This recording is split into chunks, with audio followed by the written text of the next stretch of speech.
Isang dalagita sa Davao City ang pinatay umano ng nobyo niyang nakilala niya online at kinatagpo sa unang pagkakataon.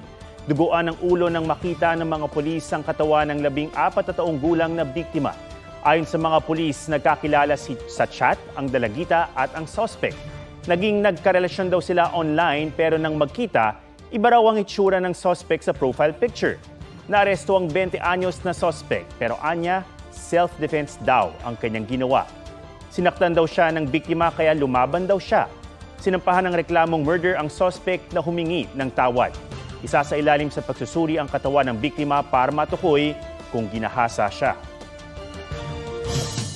Nagbabala ang Food and Drug Administration o nababahala ang Food and Drug Administration tungkol sa bentahan online ng isang gamot na para talaga sa diabetes pero ginagamit daw ng ilan para magpapayat. May report si Von Aquino. Wala pang isang taon na paggamit ng gamot na Ozempic, 18 kilograms na ang nabawas sa timbang ng content creator na si Lexie Ortanes. Pero paglilinaw niya, hindi sa pagpapapayat niya ginagamit ang Ozempic kundi para mapababa ang kanyang blood sugar. Na-diagnose kasi siya na may type 2 diabetes, kaya inireseta ito sa kanya ng doktor. Pero problema raw niya ang supply nito sa merkado.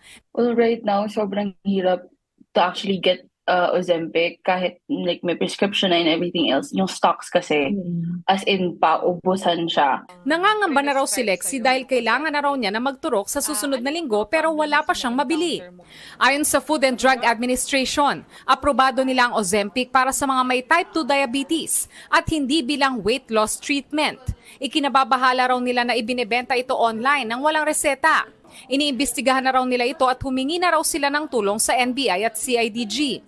We have to figure out if these are the establishments with license to operate from the FDA or these are private persons na walang license to operate with the FDA. So with that, we start the investigation by figuring out kung saan muna kumakalat yung products. Paalala ng FDA sa publiko maging maingat sa ginagamit na health products at i-report ang mga prescription drugs na illegal na ibinebenta online.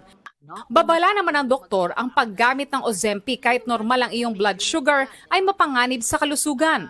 Number 1 na pangangailangan ng utak natin ay ang asukal, no? Sugar. So, kapag bumaba masyado yung sugar mo, maaaring magkaroon ng epekto ito sa ating utak. Pwedeng biglang hindi magising, no? Yung tao, no? So, pwedeng magtuloy-tuloy yun kung hindi makikita na bumagsak pala yung sugar, baka maaaring magtuloy-tuloy yan sa coma. Kabilang din daw sa maaring maging seryosong side effect ng paggamit ng Ozempic ng walang diabetes ay ang pagkakaroon ng thyroid tumors at pancreatitis, gayon din ang pagsusuka at nausea. Payo naman ni Dr. Limpin sa mga gustong magpapayat, bawasan ang pagkaing mataas sa carbohydrates, tiyaking hindi kumakain ng sobra-sobra sa kailangan ng katawan at mag-ehersisyo. Von Aquino nagbabalita para sa GMA Integrated News. May pakiusap si Dominic Roque sa publiko sa gitna ng issue ng hiwalayan nila ni Bea Alonzo. May report si Obi Carampel. 2 araw matapos i-reveal ni Boy Abunda ang hiwalayang Bea Alonzo at Dominic Roque.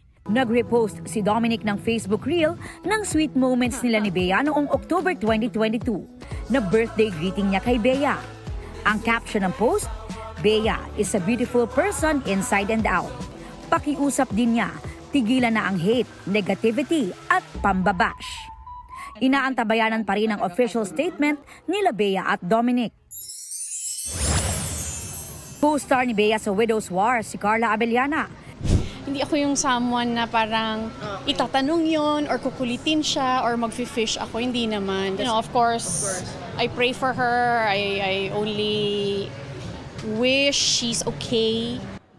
Sinagot din ni Carla ang issue tungkol sa mga ibinibenta niyang pre-loved items, gaya ng shoes at bags, na ayon sa ilang netizen ay di raw tugma ang presyo sa kalidad nito. Yung totoo, grabe kayo. I would sell something na much less naman than how much I got it for, di ba? Lalo na dahil yung condition niya, depende din doon. Well, choice naman nila yun, of course, if they're interested, if they want to buy or not. On spotlight din ngayon si Lisa ng Blackpink. Gaya ng kamiyembrong si Jennie, may sariling label na rin si Lisa, ang Loud. Sa IG post, sinabi niyang ang agency niya ang magmamanage ng kanyang solo projects. Ito rin ang kanyang platform for her vision sa music at entertainment industry. Aubrey Carampel, nagbabalita para sa GMA Integrated News. Isang bata ang nag-level up sa trending na 0.5 challenge online. Imbis kasi na OOTD, mga damit na titiklupin at iba pang nakakalat sa bahay ang ipinakita niya. Pusuan na yan sa report ni Oscar Oida. Diba? Ang galing ko mag-0.5. Papalag ka ba sa entry nitong si Bagets sa 0.5 challenge? Pero ang version niyang ito, Tingnan niyo pa itong mga kalat dito, hindi pa nalilinis. 0.5 na lang sa pasensya at ang kanyang pinapalagan. Tingnan niyo itong mesa, ang daming kalat, ang dami-dami kalat. Parang mas malalagot sina nanay at tatay dahil sobrang gulo na raw ng kanilang bahay. Ang daming kalat sa bahay, katulad nito mga tiklupit, tapos hindi pa natitiklop yung iba. Tapos dito pang lababo, hindi pa matakluban yung pagkain, no? Kaya di nakapagtimpi itong 8 years old na si Stephanie at nagpresentang mag-video sa sarili. Dami na naman ditong kalat, oh. Depensa naman ni na Mami Joy at Daddy Marvin. Makalat din sa bahay, gawa nung may party kami nung sumisikat yung 'di ba? 0.5 challenge, walk challenge. Tapos sabi niya gawin daw niya. Nilagyan namin ng twist, yung bahay yung ginawa naming 0.5 problem challenge. Content creator silang mag-asawa at tila effective ang kanilang paandar dahil maraming natuwa. Lalo na kay Stephanie na talaga raw madaldal. Kumbaga yung pinagsasabi niya doon sa video na yon, hindi namin yun tinuro sa kanya. Pero tumutulong raw sa mga gawaing bahay ang anak. Kaya talagang may gigil ang talak. Diba? Sobrang kalat. Oscar Oida, nagbabalita para sa GMA Integrated News. Dami na naman ditong kalat, oh.